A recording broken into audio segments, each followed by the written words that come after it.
Good evening and welcome to our North Asia Cape Tuesday Talk series.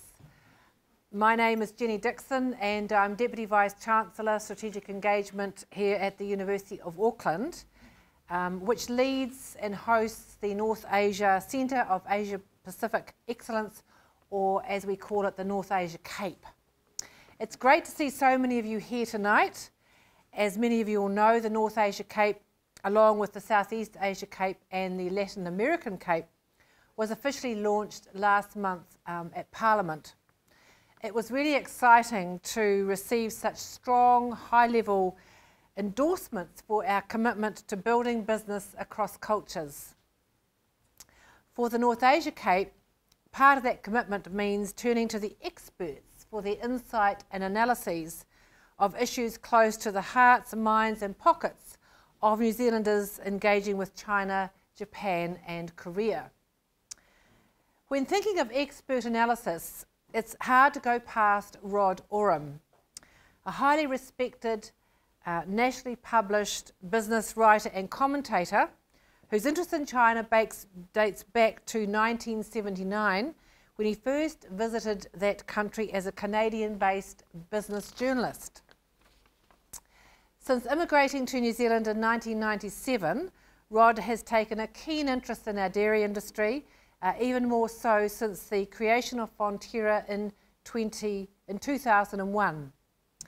Tonight's Rod's expertise in business, dairy and China will interact as he shares his thinking about Fonterra's performance in China and draws some conclusions about how New Zealand businesses might improve their likelihood of success in China.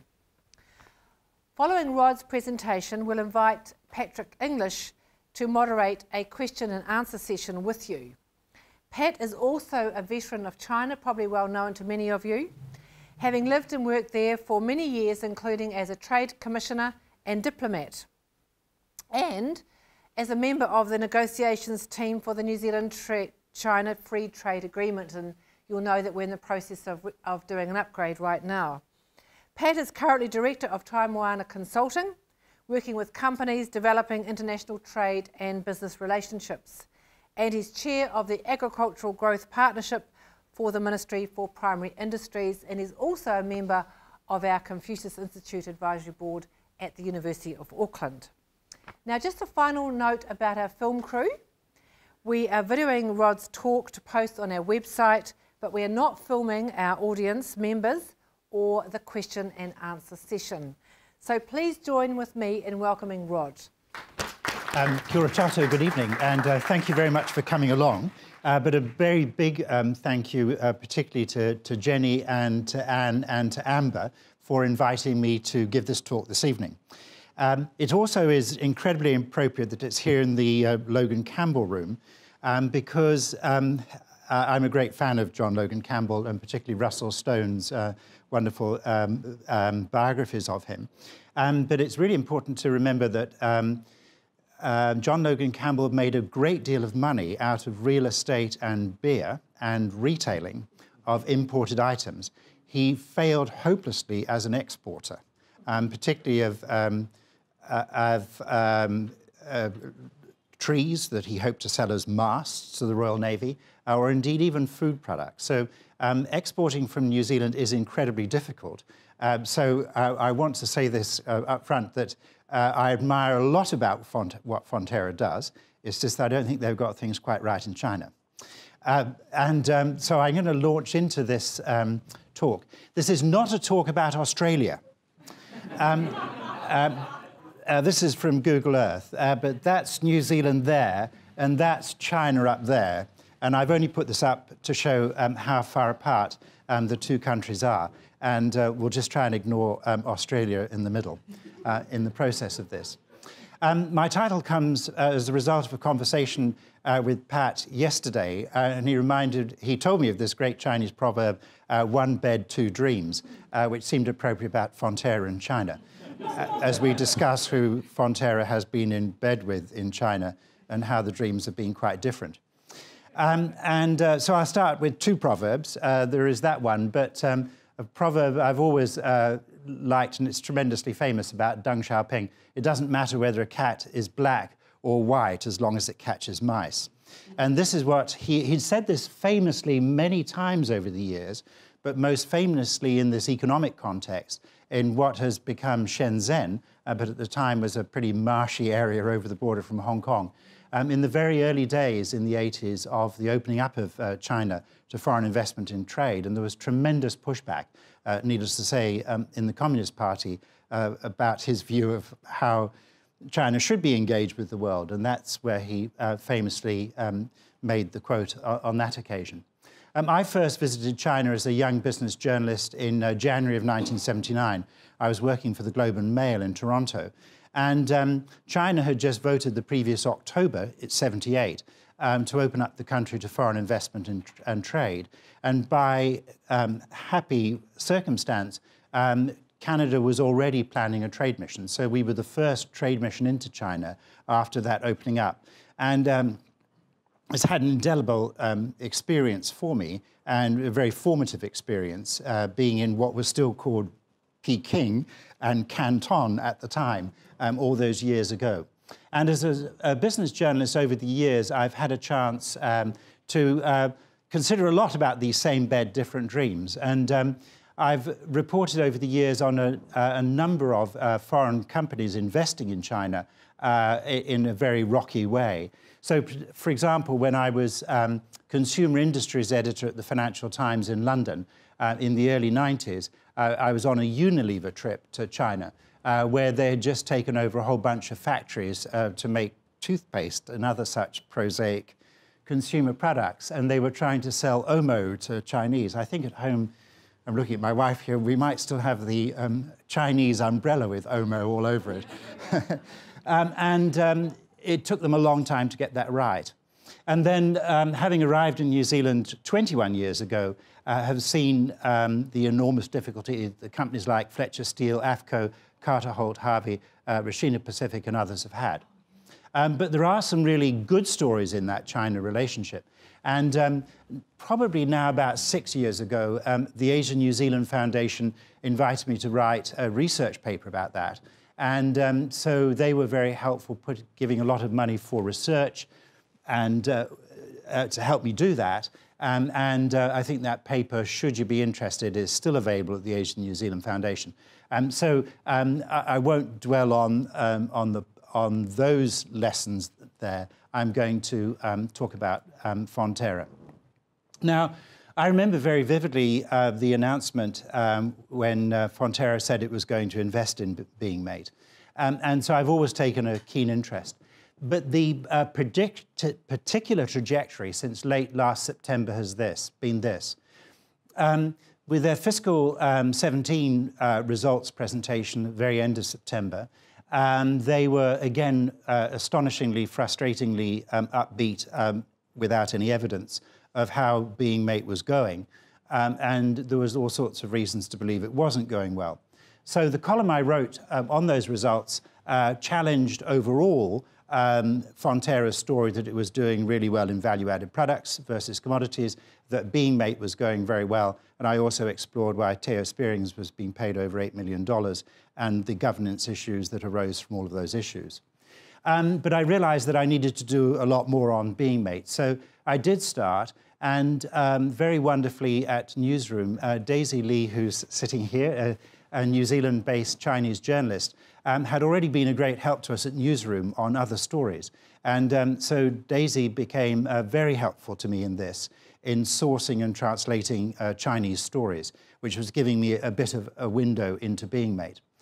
But the story became dramatic in early January when Beingmate announced it was about to make a large loss for its fiscal year, ended December 2017. And what broke out was quite a big spat between Fonterra and Beingmate, not the least of which because Fonterra was publicly criticising Beingmate's corporate governance, and which led to the wonderful headline, "Beingmate blames Fonterra for its losses."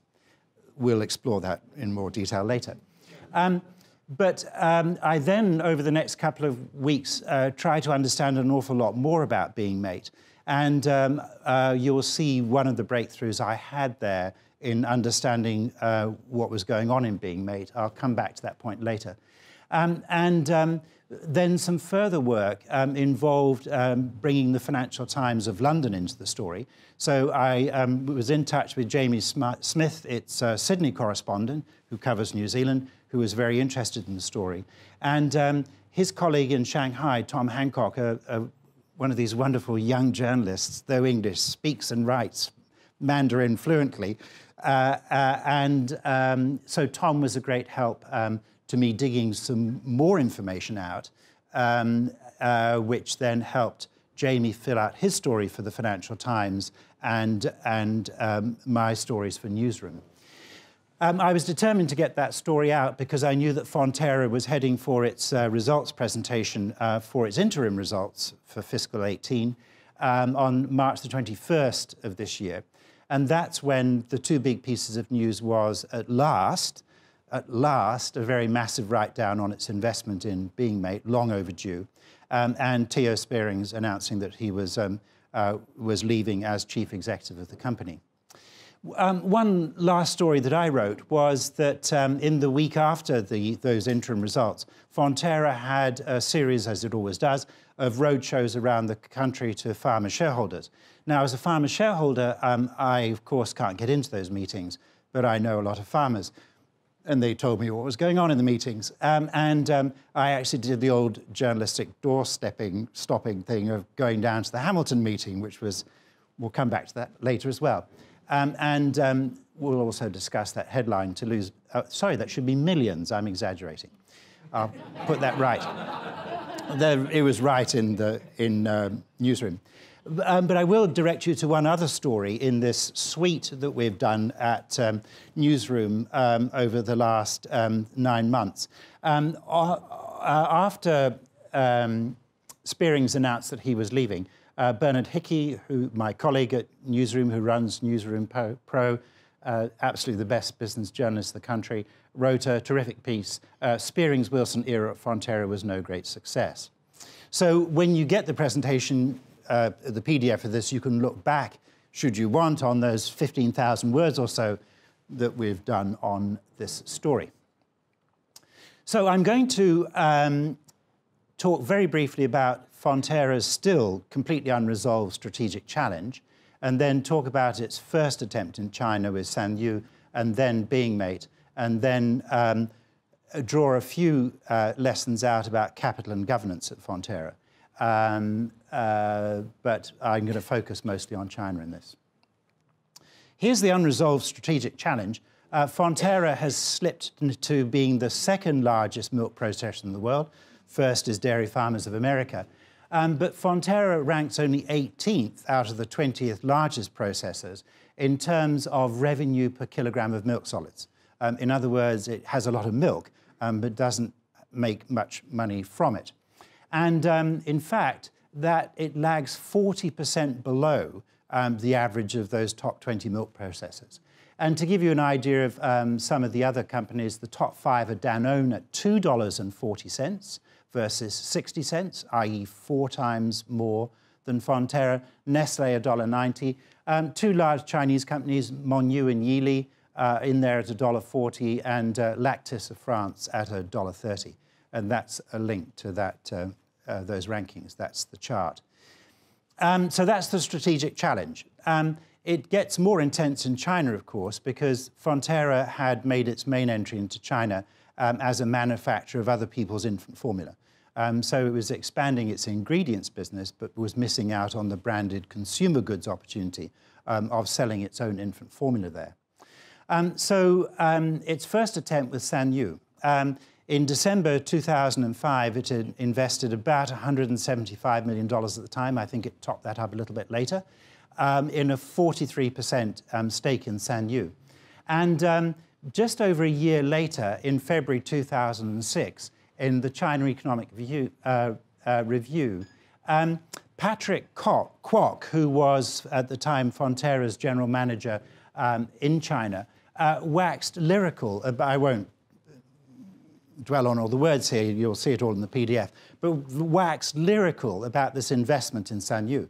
and how it was going to be going to reach 600 cities, and it's a very long-term commitment. This is by a joint venture, we meet a joint venture, and we've made a long-term commitment. Well, Sanyu failed about 18 months later, and of course it's a pretty grisly story. This is worth going back to when you get the presentation. This is the Chinese website. This is just a machine translation, so it's a bit ropey, so should be read carefully. But this is a Chinese website which has a number of very interesting foreign corporate case studies in China. But this is their interesting work on why Sanyu failed. But Wikipedia is extremely good on this as well. And so that's probably a source that you can more directly relate to. All up, Fonterra lost the best part of $200 million. And I was actually overseas when this story finally broke in September. I happened to be in Sao Paulo, Brazil, looking at New Zealand dairy investments in South America, and it was this unreal weekend because Lehman Brothers had gone bankrupt, and Sanyu was killing babies. And I was trying to work this all out in time for a live 9 to noon piece. Got quite complicated. It was clearly, obviously, completely stunning to Andrew Ferrier, Chief Executive, and Henry van der Heyden, Chairman. That's, of course, their old boardroom just down the road in their old headquarters. It was obviously a huge shock. Fonterra had no idea what was coming. Some lessons that Fonterra could have learned from Sanyu is that Sanyu's ownership structure was highly complex and conflicted. I was in China on a trip looking at foreign dairy companies in China in 2004 because I'd won a travel scholarship from NZTE.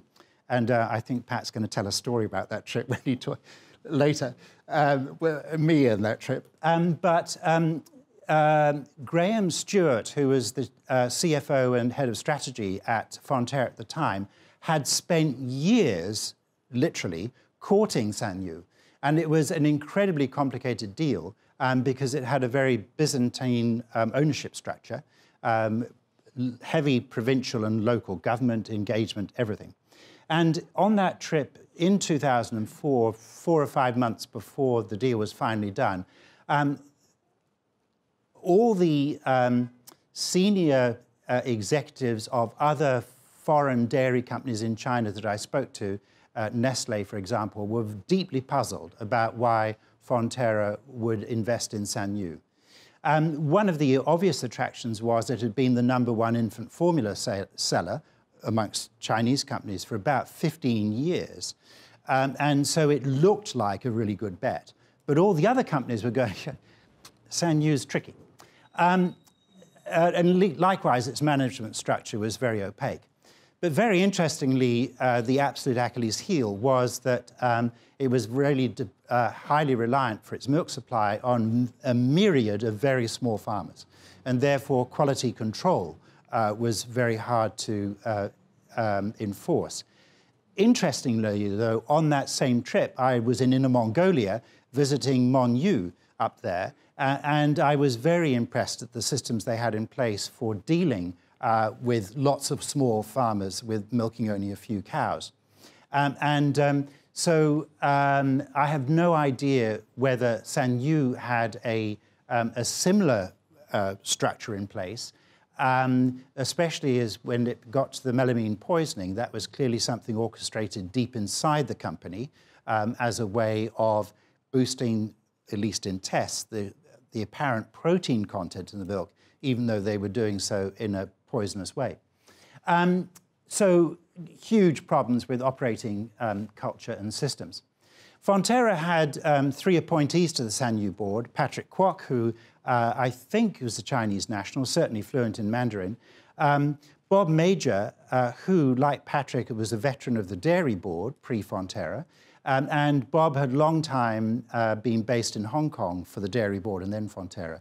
So something of an old China hand, but not beyond a light conversational ability in Mandarin. And the third person was Mark Wilson, who is British, relatively recently at Fonterra after a long career in FMCG for international companies around Asia, but typical of such British people, hadn't learned Mandarin, as I understand it. So, in other words, they had no idea really what was going on in board meetings. Then Fonterra only had very, very limited engagement with Sanyu, even though it talked about being able to drive its quality measures all the way through Sanyu. At any one time, there was only 1 or 2 technicians of a capable nature, obviously, from Fonterra there. So there was, as far as I can work out, there was very little actually going on. And quite clearly, Fonterra exerted very limited, if any, influence on Sanyu through that, and of course was clearly astounded by the revelations as the scandal unfolded. There are some very good case studies around. There's this one from Lincoln University, for example. So then was a bit of a fallow period from 2008 when Sanyu went bankrupt. The chief executive was in jail for life, and 2 other senior people at Sanyu were executed as having been found guilty for that tainting scandal. But then things started to go really quite wobbly again from September 2012. The first thing was the DCD issue, where DCD, which at that time was thought to be a bright new thing for reducing nitrogen leaching on our pastures, traces of it was found in milk products, and that was very unsettling to consumers, particularly in China, and again straining relations with China. Then in August 2013, there was the botulism scare. That had started the previous February 1st when somebody had dropped a torch into a piece of equipment at the Waitoa plant in the Waikato. And, well, I won't dwell in that fantastically fascinating story, but because whey protein concentrate was reprocessed, that's where the turned out to be false botulism signs turned up. But before those false alarm was declared a false alarm, again, there was very considerable panic amongst some consumers, not just in China, but elsewhere. And again, further straining relations with China. And that was really important because as our own government inquiry outlined chapter and verse, there were some big systemic problems in our food industry in terms of food safety and recall procedures. So there was a big rewrite of the legislation. But Fonterra's product tracing and recall system was chaotic, to put it mildly, which is why it killed their relationship with Danone. Now, Danone was important because Fonterra was a major supplier of Danone-branded product, infant formula, into China. And so instead, Danone bought a sizable farm business and a small processing business and an interesting packaging one here in Auckland, Sutton Group, and became a competitor to Fonterra, sued Fonterra for $1 billion, and last year was awarded $183 million for that. But as this was unfolding, also in August 2013, Chinese anti-monopoly commission fined a number of multinationals $100 million for their pricing practices, which Fonterra paid just under $1 million. So this was the whole background, which I think is really important, because this, I think, created a sense, actually, of crisis in Fonterra by 2014, because it was still battling the aftermath of the botulism crisis at home and abroad. It was trying to rebuild its reputation in China, particularly with the government, and it was out of the game with its own brands of infant formula, again, particularly in China. It had also lost Danone, a very major customer, which left its Darnham plant in Victoria, major plant, sadly light on customers. So that was a real problem for Fonterra. So solution was Beingmate. Beingmate was already a Chinese customer for Fonterra's ingredients. It was well established with high quality as a manufacturer, brander and seller of infant formula with a near 10% market share. I think that was the largest domestic company in terms of market share in infant formula. But, and this is really important, it achieved that through a vast network of affiliated small retailers. And that became a massive Achilles heel, a fatal flaw in the deal, which I'll explain a bit more about in due course. And at the same time, the Chinese government was trying to force, achieving a major consolidation of the infant formula sector in China to raise standards. And lastly, Beingmate had been founded and run by a man who himself was a food scientist, Jia Hong, who was something of a high-profile entrepreneur. Theo Spearings and Fonterra refers to Jia Hong as Sam. And so the courting of Beingmate began. Now, it was quite an interesting task trying to find people in Fonterra wanting to talk about this. But a former senior colleague at that time, who no longer is, did tell me that Theo set out in early 2014 on this global grovel trip, was the phrase. And when Theo arrived, Sam spotted an opportunity around these, about some Fonterra brand, the ingredients and all the rest. And Xia saw the benefits of closer ties to Fonterra. And the Chinese drove a very hard bargain. They knew that Fonterra was, I'm choosing my words carefully, was very keen to do a deal. So they did. And Theo kept saying Beingmate was a ticket to the game. Investing in farms in China, which was they already heavily doing, was not enough. One way or another, he was determined to do this deal. So the memorandum of agreement was signed in Beijing in August 2014. But very interestingly, Spearings has said all the way through this that the absolute key to it was his personal relationship with Jia Hong. Yet, the deal wasn't signed with Jia Hong, it was signed with the chairman of Beingmate Baby and Child Food. I'll come back to that point about Jia Hong's role in due course. Now, I'm going to jump forward right to September of last year, where Fonterra was giving us its fiscal 17 results. And this is a slide from the presentation. So here we have this fulsome side about Beingmate as a key investment. And here are the original 7 things that Beingmate was going to deliver. It was going to deliver Anmum sales, Fonterra's brand, through its huge network. It was going to take the other half of Darnham off their hands in a joint venture. It was going to be a global supply agreement. It was going to be a dividend, $16 million a year. They were going to get into farming and potential UHT, and that's the full potential partnership. This is a slide that Spearings and Wilson were still talking to in September last year when they were already started in the first write-down of their Beingmate investment. And so what could possibly go wrong with a strategy like that? Well, in preparation for this presentation, I went noodling around, particularly for McKinsey, because McKinsey is a very close advisor to Fonterra. Indeed, McKinsey created the structure that Fonterra is today and argued forcefully for it.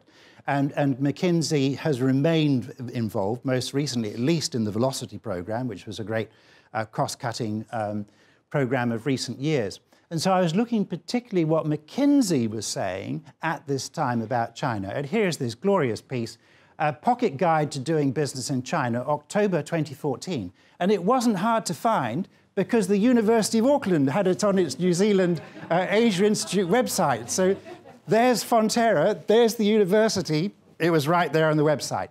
I won't dwell on the detail, but there was plenty of advice on e-commerce about how rapidly this was changing and was already changing.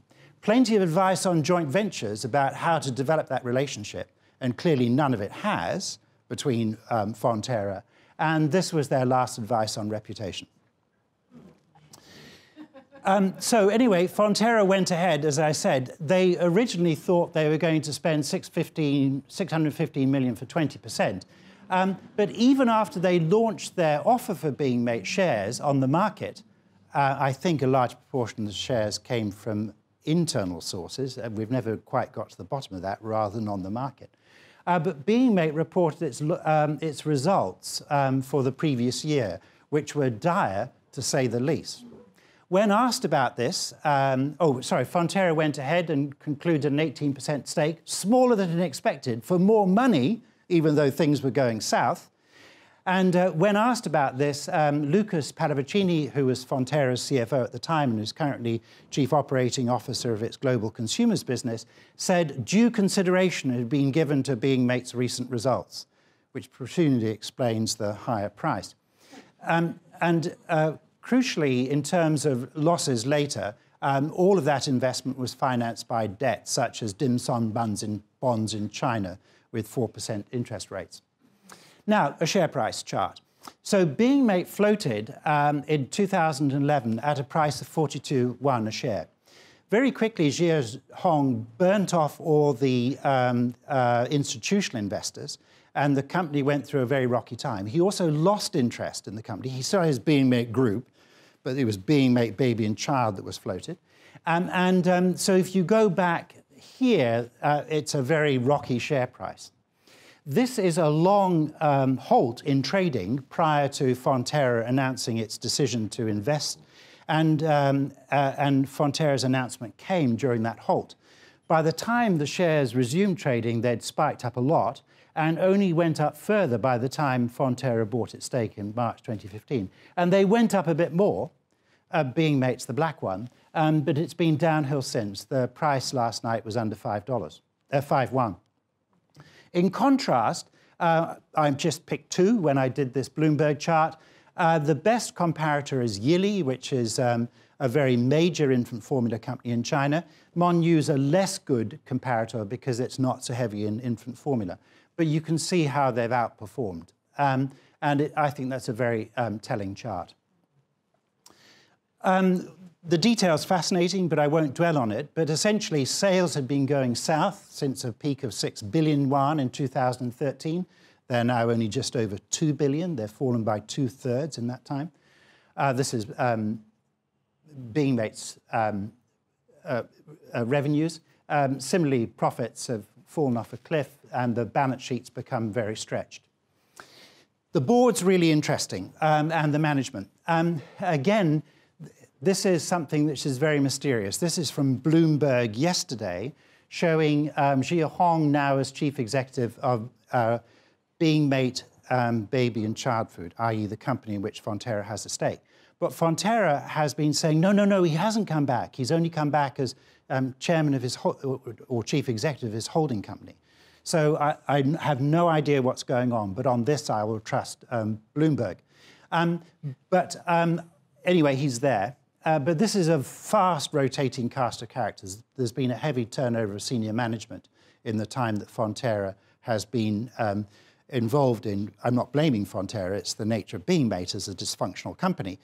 And then this is the board. The two Fonterra directors are Johannes Priem, who used to be head of Greater China for Fonterra, a Dutchman from Friesland Campina, like Theo Spearings, and Caroline Zhu, who is the current head of Greater China. Now, obviously, she's Mandarin speaker. She grew up in China before getting business experience overseas. Priem's not. I asked Fonterra about him. He has an interpreter with him in board meetings, which I don't think is particularly good progress. But anyway, those are the two representatives. Quite remarkably, Fonterra says it is not privy to what goes on in the board meetings because those two directors can't reveal the confidential discussions that are going on in the boardroom. So Fonterra says it relies on outside sources of information.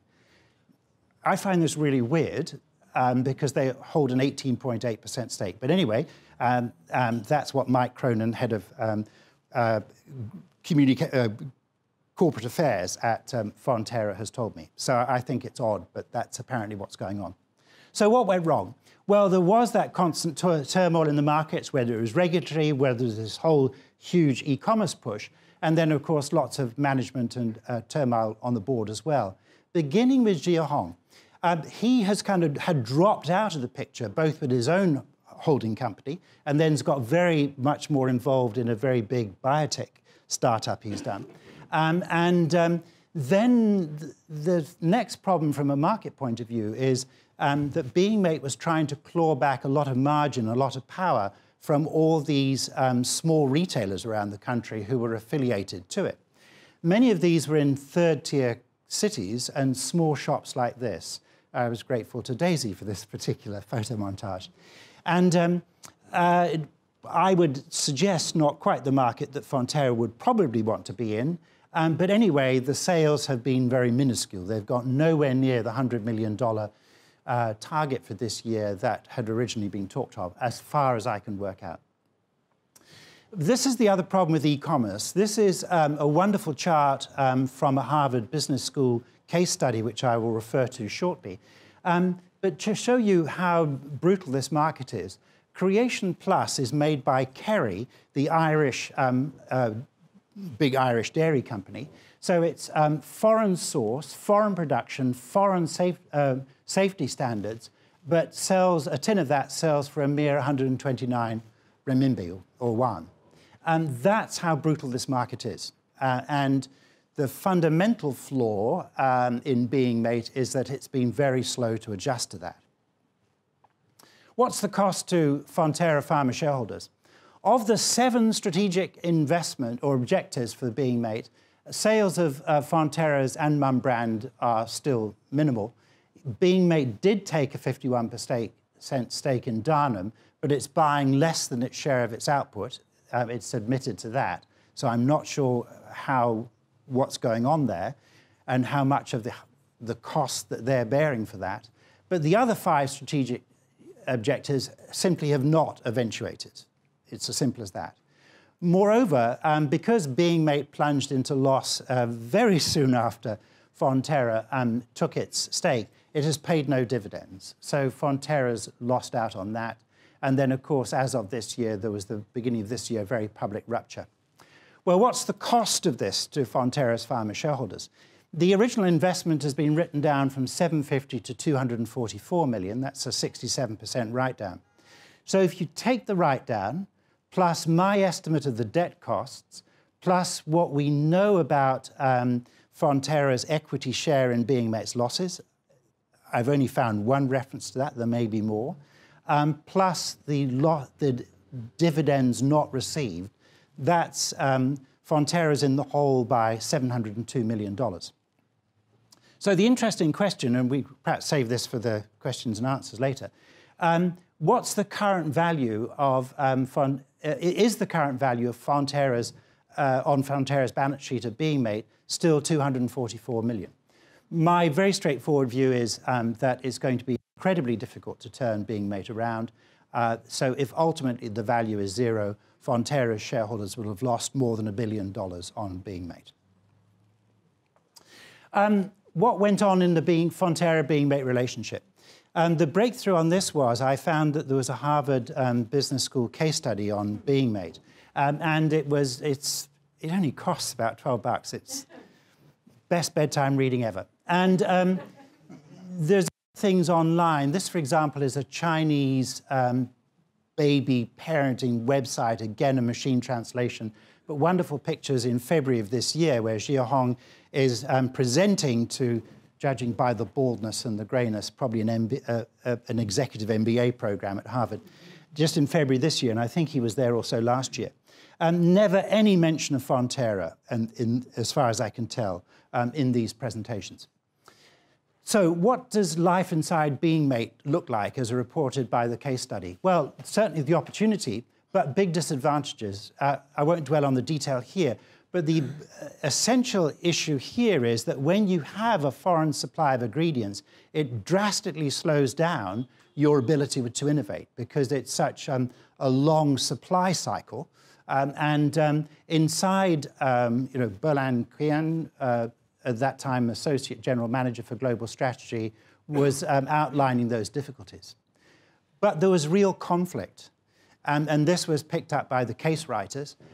Some in the company questioned the wisdom of allowing a joint brand, that's Fonterra's Anmum, one not branded as part of the Being portfolio, to exploit Beingmate's extensive distribution network. As one executive said, you don't want to raise other people's babies.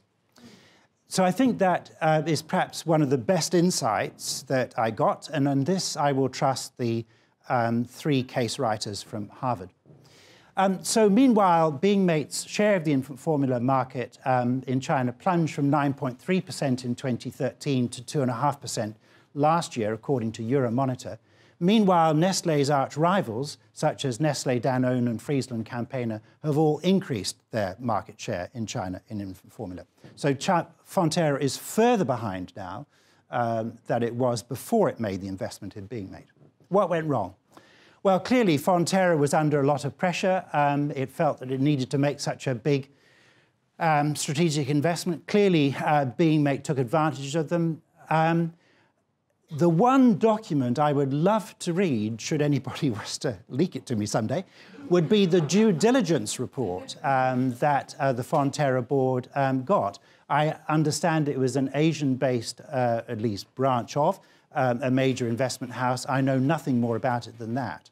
But given that Beingmate was already on a slide by the time Fonterra was taking an interest in it, I think that would be a very crucial document to read. Ask me about that in the questions, because I've got a little story to tell about that. So Beingmate has utterly failed to deliver on all of those sunny prospects, and Fonterra has doggedly stuck with Beingmate, arguing it's an integral part of its strategy. Great quote from another former senior Fonterra executive: Beingmate was outside our capability. We've denied for 3 years that there was an issue. The only issues were external and short-term ones that had nothing to do with Beingmate. So it seems externally that Fonterra was constantly hoping for the better, hoping for the best, but never preparing for the worst. Again, that's a question that needs to be asked of the directors of Fonterra. What has Fonterra learned? In that press briefing at the interim results on March the 21st, we journalists asked a number of questions. Were there any parallels between Sanyu and Beingmate? And John Wilson, the chairman, said, no, Sanyu was all about melamine. Has Fonterra learnt any lessons from Beingmate? Yes, we have, Spearing said. China evolves very quickly. To have an 18.8% stake in a Chinese company with regulations increasing very quickly is not the easiest, to say it mildly. Is Beingmate still integral to Fonterra's China strategy? You can't unpick it, he said, and then announced he was quitting. So, interestingly, Fonterra downplays Beingmate. So this is a classic chart, and this is why I've always had a problem with Fonterra, because it's hard to track data in a consistent fashion with them, because they, from time to time, change what they want to measure. But this is an absolute classic one. Okay, so here's the whole enterprise value of Fonterra, $16.3 billion. And here's the whole enterprise value of China, $4.7 billion. Oh, Beingmate, $244 million. Don't worry about it. And, but here's the real problem. Enterprise value includes debt. So if the enterprise value of Greater China rose by $1 billion over that year, at least $750 million of that was debt, which has now been wasted. So I'm not sure that's really true enterprise value as a shareholder might want it. And here's another example about China farms. I won't dwell on them, but that's another difficult investment. And I visited one of the farms in 2017 in China, 2015 in China. It's barely profitable, those farms, and they're only profitable because they still sell their milk at a premium to Fonterra's own in-house businesses down the line. There would be plenty of farmers in New Zealand who would welcome Fonterra paying a premium for their milk. And it would be, Fonterra says in China, it's a discipline to make sure we push for higher value products. I think it would be a fantastic discipline in New Zealand too, but that's a different question. So, very interestingly, the growth in China, though, has come from consumer and food services and ingredients which require very little capital. The businesses which have required a huge amount of capital, Beingmate and China Farms, have racked up substantial losses. So put the capital in and get losses, don't put the capital in and grow the business, is the kind of dichotomy about Fonterra in China. Oh, Beingmate is still important. This is the fiscal 18 strategic priorities, deliver China and Beingmate partnership at full potential. We'll have that discussion in the question and answer period. Very briefly, capital and governance. Fonterra raised about $4.5 billion of capital from farmers roughly in the 5 years or so up to 2012, which happened to be the year they changed their capital structure, which is another very big issue. I reckon that they've invested about $1.5 billion in China. This is post-Sanyu. Those investments have resulted in heavy write-downs and cumulative losses. Fonterra can only raise new capital as a co-op by processing more milk, so farmers have to buy more shares, retaining more earnings, but they love to pay out all those earnings, or almost all of them, as dividends, and bringing in more external equity, which may be the route it has to go. But farmers' equity has already fallen from 42% in 2011 to 33% in January of this year. So farmers' equity is dwindling in the co-op. Governance. This is very difficult to get a handle on because there's not many ways to look into a boardroom, but the evidence suggests, and conversations I've had substantiate this, that there are serious governance deficiencies in talent, culture and practices. For example, there is a lack of diversity and independence of views on the board. There's insufficient investment rigor before and after committing of capital. That's the only way you can explain how Beingmate was invested in the first place and nothing was turned around as it was going downhill. Insufficient performance monitoring. Now, here's an interesting one, insufficient development of senior executives of CEO candidates. It's going to be really interesting to see who Fonterra appoints as a replacement to Spearings, whether it is somebody internal. There are a couple of people, I think, who would do a good job, or whether they will, for the third time running, choose somebody outside the company. And I think there's a real issue about PwC now being auditor for the past 14 years, and Bruce Hassel, who was chief executive of PwC, now runs the Finance and Audit Committee. He's had the appropriate stand down. But for example, in the EU, there is mandatory rotation of auditors. And just rotating the partners in an audit firm, I would argue, is not enough. The chief executive is not a director, which I think is bad practice, and the chairman is in effect an executive chairman, which I think is also bad practice. I mentioned the, this is where we men, it must be true for women journalists too, get your best stories. So I was door stopping at the meeting, and I just nipped in to use the gents before I started the drive home. And there were two lovely old blokes. These are farmer-shareholders, and I'll let them have the last word.